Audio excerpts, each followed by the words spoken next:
செஞ்சு ஒரு மாதிரி உருவாக்கினாங்க. அந்த அளவுக்கு வியாபாரிகளை மனம் கொண்டு செய்த திமுக வேட்பாளர் கருணாநிதி. எப்பொழுதுமே கருணாநிதி என்ற பெயர் என்றால் தமிழை வாழ வைப்பது சொல்வார்கள், தமிழை சாதிப்பது சொல்வார்கள். அதே போல இந்த கருணாநிதியும் அதே மாதிரி தமிழை வாழ வைப்பது சொல்லி தமிழை கொண்டு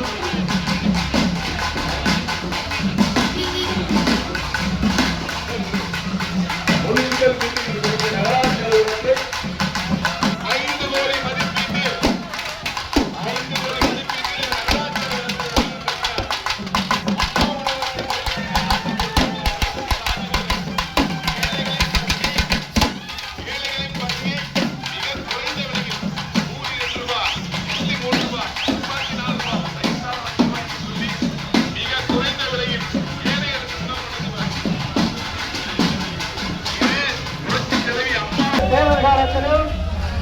நம்முடைய கோயில்பட்டியிலே இந்த கடைசி பிரச்சார நாளில் அண்ணன் கடம்பூர் ராஜு அவர்களுக்காக ஏன் வருகிறார் என்று சொன்னால், அவர்கள் 2016 முதல் 2021 வரை தமிழகத்தில் புரட்சி தலைவி அம்மாவால் செய்தி மற்றும் விளம்பரத்துறை அமைச்சர் அந்தஸ்தில் இருக்கும்போது தமிழ்நாட்டுடைய சினிமா துறையினுடைய ஆதிக்கமா நம்முடைய அண்ணனுடைய அன்பு அவருடைய ஆட்சி அவருடைய அதிகாரத்தில் இருந்தபோது நம்முடைய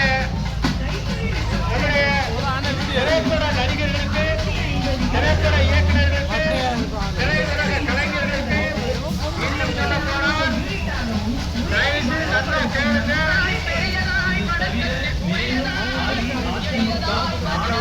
உறுப்பினர் நிதியின் மூலம் சொல்லிய 1 கோடி ரூபாய்க்கு மேல் வளர்ச்சி திட்ட பணிகள் மேற்கொள்ளப்பட்டுள்ளது.